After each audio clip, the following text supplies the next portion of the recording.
Hello everyone, very welcome to exam B for 50% faster preparation. मेरा नाम है चंद्र प्रकाश जोशी। इस वीडियो में हम बात करेंगे कि ये हिंडनबर्ग रिसर्च है क्या, कौन इसको चला रहे हैं, क्या ये यूएसए में बैन है, ऐसा सोशल मीडिया में सुनने में आया था। क्या ये पैसा कमाते हैं शॉर्ट सेलिंग करके, लीगल है क्या ये चीज? सेबी ने क्यों नोटिस दे दिया हिंडनबर्ग को और फॉरेन एंटिटी को कैसे रेगुलेट कर सकता है सेबी? अब ये पर्सनल अटैक जो हुआ है माधवीपुरी बुच, सेबी की चेयरपर्सन है मैडम, इसका क्या नजारा है आपके लिए, यहाँ पे क्या सीखना है?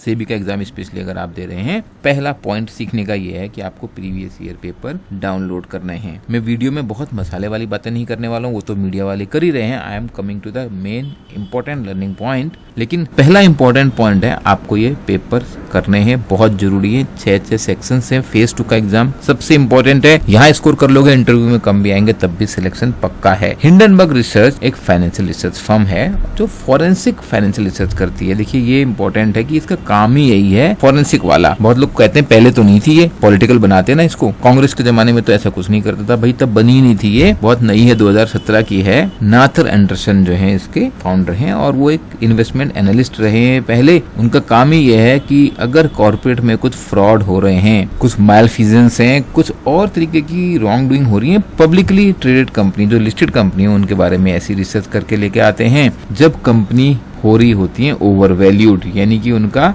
शेयर प्राइस ज्यादा बढ़ा हुआ है क्योंकि वो ऐसा कोई काम कर रहे हैं जो फ्रॉड है, जो डिसेप्टिव है, कुछ बातें छिपाई हैं या बढ़ा चढ़ा के बताई हैं, तो ऐसे स्टॉक पर ये ले लेते हैं शॉर्ट पोजीशन। ये आपको समझना है। शॉर्ट पोजीशन मतलब होता है किसी स्टॉक को बेचना जब आपके पास उसकी ओनरशिप नहीं है, और ये परफेक्टली लीगल है। इंडिया में भी आप ये कर सकते हैं। आज आपने बेच दिया सपोज 100 रुपए में, कल को उसका प्राइस गिरेगा और आप 80 रुपए में खरीद लोगे। जब आप 80 रुपए में खरीद लोगे और आपने पहले 100 में बेच दिया था तो 20 रुपये आपकी कमाई हो गई। ये इस तरीके से पैसा कमाते हैं कि स्टॉक प्राइस जब गिरता है, क्योंकि वो कुछ ऐसी बात पता लगाएंगे उस कंपनी के बारे में, कहीं फ्रॉड हुआ है, कहीं कुछ माल प्रैक्टिस हुई है। ऐसा पहला काम उन्होंने किया निकोला कॉर्पोरेशन में, जो बड़ा हाईलाइट हुआ 2020 में। ये इलेक्ट्रिक व्हीकल बनाने वाली कंपनी जो है एक तरीके का फ्रॉड चला रही है, और US securities and exchange commission, जैसे अपने यहाँ पे सेबी है, यहाँ पे SEC है यूएस में, इन्होंने इसके खिलाफ इन्वेस्टिगेशन किया और डिपार्टमेंट ऑफ जस्टिस ने भी इन्वेस्टिगेट किया निकोला को और उसके फाउंडर ट्रेवर मिल्टन, और उनको कन्विक्ट किया, सजा हुई फ्रॉड चार्जेस के अगेंस्ट। हिंडनबर्ग की क्रेडिबिलिटी बढ़ गई। शॉर्ट सेलिंग बिल्कुल कंट्रोवर्शियल है। जिन कंपनीज को ये टारगेट करते हैं उनके शेयर शॉर्ट सेल कर लेते हैं नॉर्मली किसी के साथ पार्टनरशिप में, क्योंकि अपने पास उतने पैसे भी होने चाहिए शॉर्ट सेल करने के लिए। जब आप सेलिंग करने जाओगे तो आपको एक मार्जिन मनी रखना पड़ता है।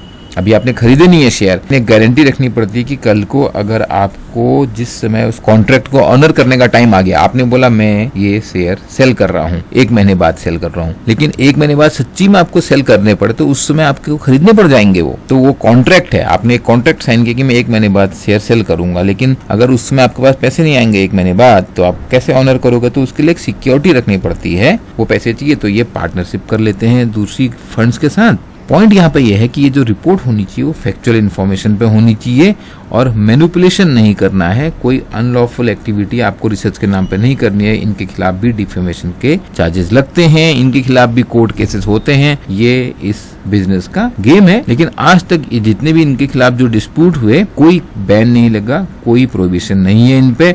सोशल मीडिया में पता नहीं ये बात कहाँ से आई, मेरे को तो नहीं मिली। अगर आपको पता लगी है तो आप चैट में प्लीज ऐड कीजिए कुछ नॉलेज। अदानी पे जब इन्होंने कमेंट किया और अदानी का शेयर प्राइस गिरा, उसके बाद सेबी ने ये शो कॉज नोटिस इनको दिया है। अब जिसके खिलाफ हिंडनबर्ग ने सेबी चेयरपर्सन के खिलाफ चार्जेस लगाए हैं। इस शो कॉज नोटिस में सेबी ने देखिए एक्सप्लेन किया कि यहाँ पर 25 जनवरी 2023 को हिंडनबर्ग रिपोर्ट जब आपकी पब्लिश हुई है, इसके बाद तुरंत आया था follow on public offer Adani का, और ये पहले से अनाउंस था, इसीलिए आपने इसका जब ये ऑफर खुला है उसके 2 दिन पहले आपने रिपोर्ट पब्लिश करी और ये ऑफर अदानी ने वापस लिया। उन्होंने बोला था कि ये सब्सक्राइब हो चुका है, लेकिन इतना बड़ा एलिगेशन लगने के बाद कंपनी ने इसको वापस ले लिया। पूरी इवेंट को ऐसे डिटेल में डेट वाइज डेट डिस्क्राइब किया सेबी ने। 46 पेज का शो कॉज नोटिस दिया उसको। और यहाँ पर इम्पोर्टेंट बात समझने की ये है, जो सेबी ने नोटिस दिया, देखिए ये KIOF को दिया, जो सेबी के साथ एक रजिस्टर्ड फॉरेन पोर्टफोलियो इन्वेस्टर है। ये सबसे इम्पोर्टेंट आपके लिए एग्जाम पर्सपेक्टिव से, क्योंकि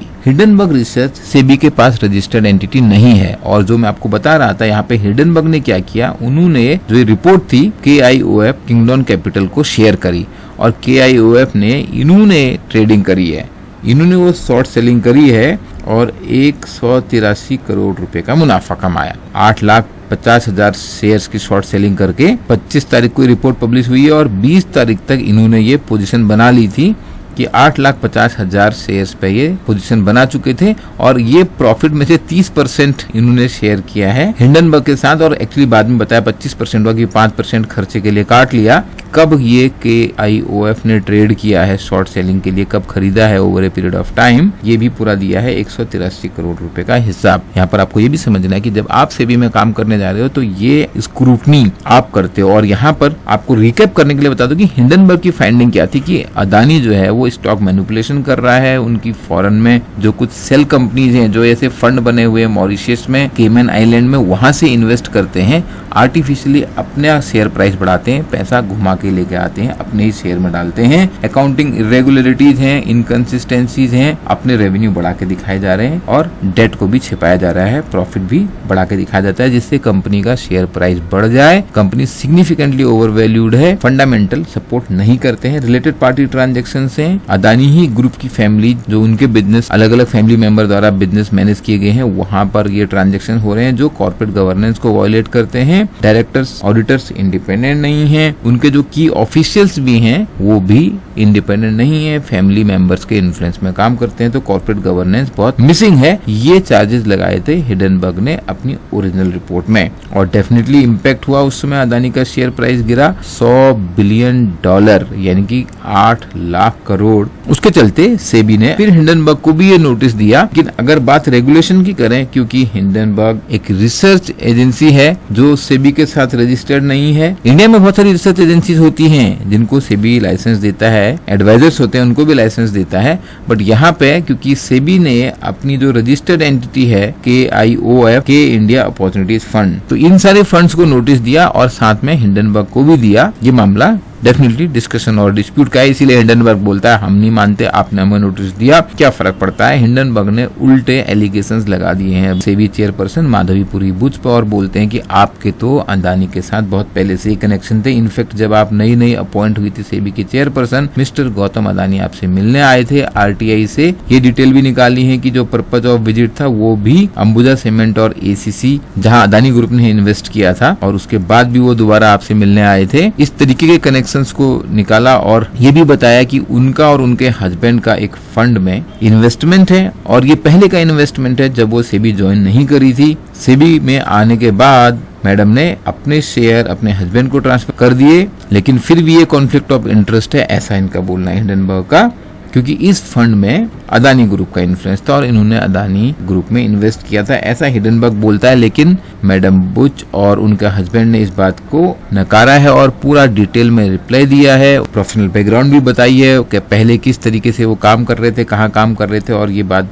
का डिटेल में एक्सप्लेनेशन दिया है कि ये सारी बातें सेबी को भी डिस्क्लोजर में बताई हुई हैं और उन्होंने वहाँ फंड में क्यों इन्वेस्ट किया था, उसका कोई गलत फायदा नहीं उठाया। ये सब डिटेल में यहाँ पे बताया हुआ है। आप चाहे तो स्क्रीन पॉज करके पढ़ना चाहें या आपने सोशल मीडिया में पहले पढ़ लिया हो। और तीसरा पॉइंट, अगर आप ये डिटेल नहीं भी पढ़ेंगे तो एग्जाम में कोई फर्क नहीं पड़ना है, इसलिए मैं भी इसकी डिटेल में नहीं जा रहा हूँ, बट स्टोरी समझाने की कोशिश कर रहा हूँ। और यहाँ पे जो 361 है, IIFL एक्चुअली पहले वो कंपनी हुआ करती थी, एक्वायर कर ली 361 ने, इन्होंने भी ये क्लियरिटी दे दी है कि ये जो फंड था IPE प्लस फंड 1, जिसमें मैडम बुच और उनके हस्बैंड का इन्वेस्टमेंट था, इस फंड ने कोई भी अदानी ग्रुप के शेयर में इन्वेस्ट नहीं किया। मैक्सिमम इसका AUM asset under management 48 billion तक पहुंचा था and Mrs Buch and Mr Buch की जो इसमें होल्डिंग भी थी वो 1.5% थी, बहुत कम।